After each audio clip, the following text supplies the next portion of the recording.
Okay, we are continuing to add more components to our watercolor techniques. I'm going to come back up here now to one of my graded washes, either one, and I'm going to turn this into a 2-color graded wash. So I'm going to come back out here onto my palette, and I'm going to have to add a little bit of paint. There we go. And so I'm mixing up a paint color, and I'm going to be doing another graded wash, but I'm going to do it on top of this one so that the colors mix together. My wash is mostly dry at this point, so I'm going to start at the light side, and I'm going to pull my color down. And now as I start to run out of paint, I'm going to just grab a little bit of water, grab a little bit more water, and you can see that those colors like integrate with each other. I'm just gonna pull all the way down the wash. So we end up with a mix of 2 colors in the wash instead of 1 color in the wash. So that's a 2-color wash. A 2-color wash starts with 1 color graded wash, and then you do a 2nd color graded wash over the top. I'm going to continue to my next section. There's a lot of water on there. Let's see, if I feel like I have a lot of water, I can always squeeze my paintbrush out and kind of suck some of that paint up.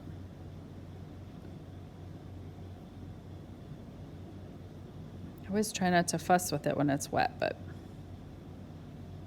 then it gets stripey. But I got rid of the puddle. Okay.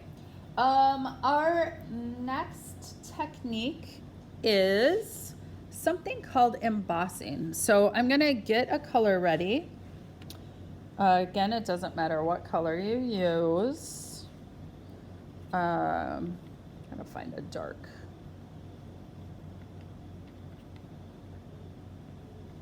A dark color. So I'm going to act like I'm making a flat wash.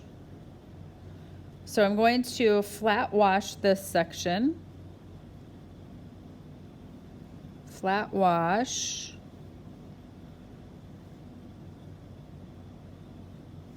As I run out of paint again, I'm just going to grab more paint so that it's fairly even in color. And then quickly, while my paint is wet, so before this paint dries, and when it's still a pretty good, like puddly, wet, I'm gonna flip my paintbrush over and I'm gonna use my paintbrush handle. And this is called embossing, and I'm just drawing some designs in my paint. What happens, and you can see that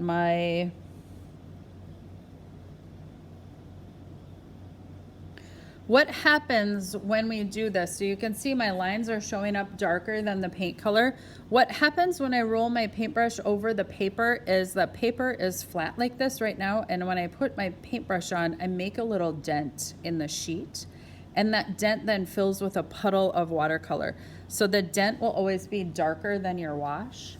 It's a good technique for a couple of things. We'll use it when we make some landscape paintings. It's nice for branches.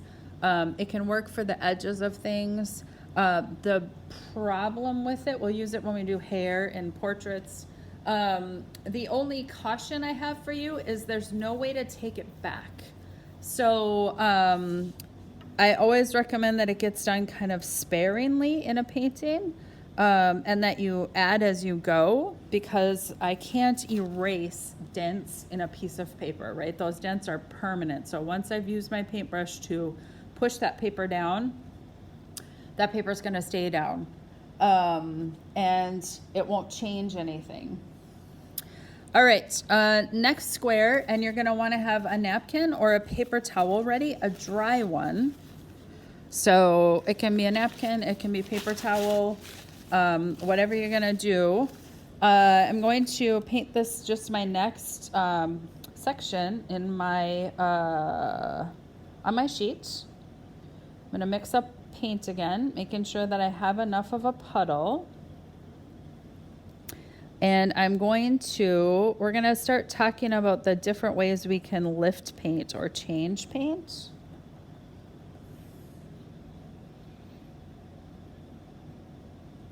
So I'm just trying to do a flat wash right now.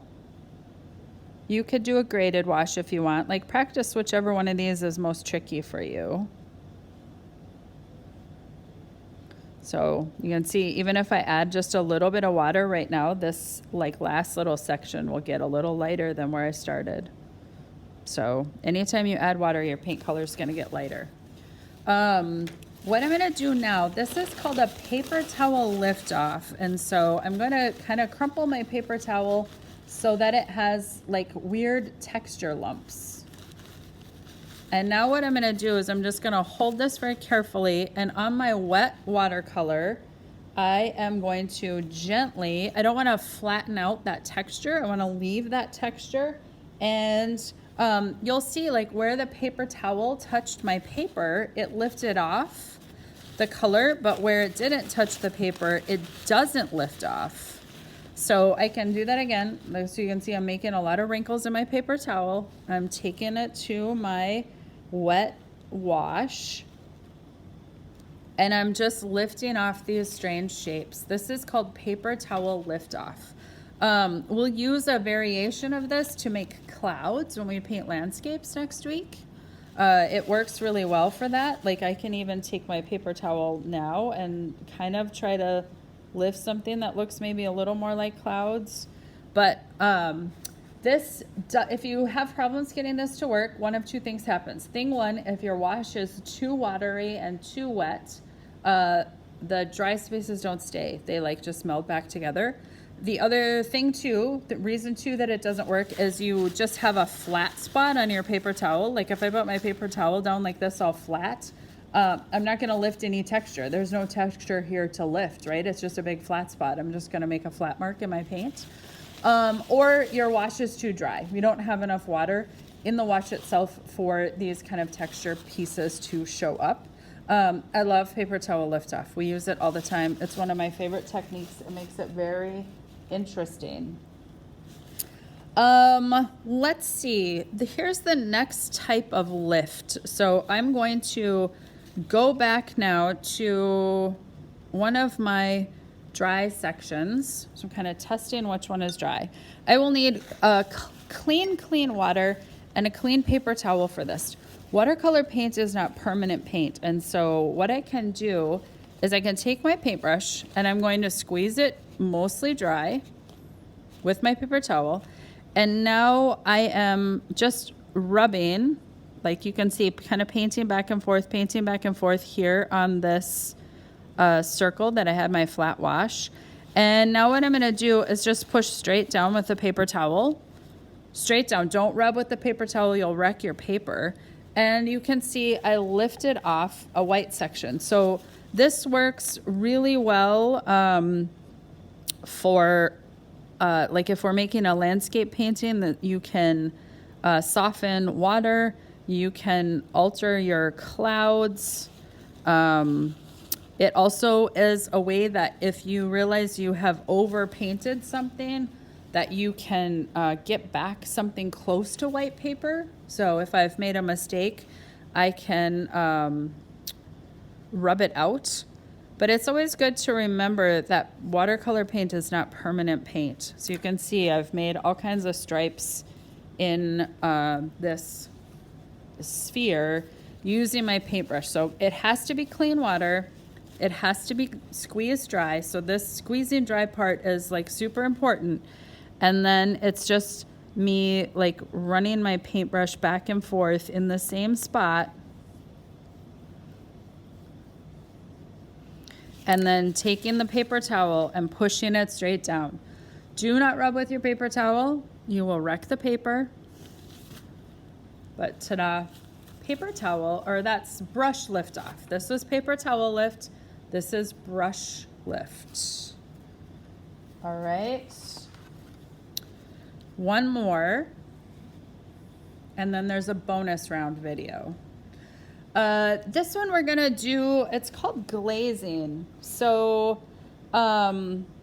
watercolor is interesting in that it's transparent. So what I'm gonna do is paint some stripes in different colors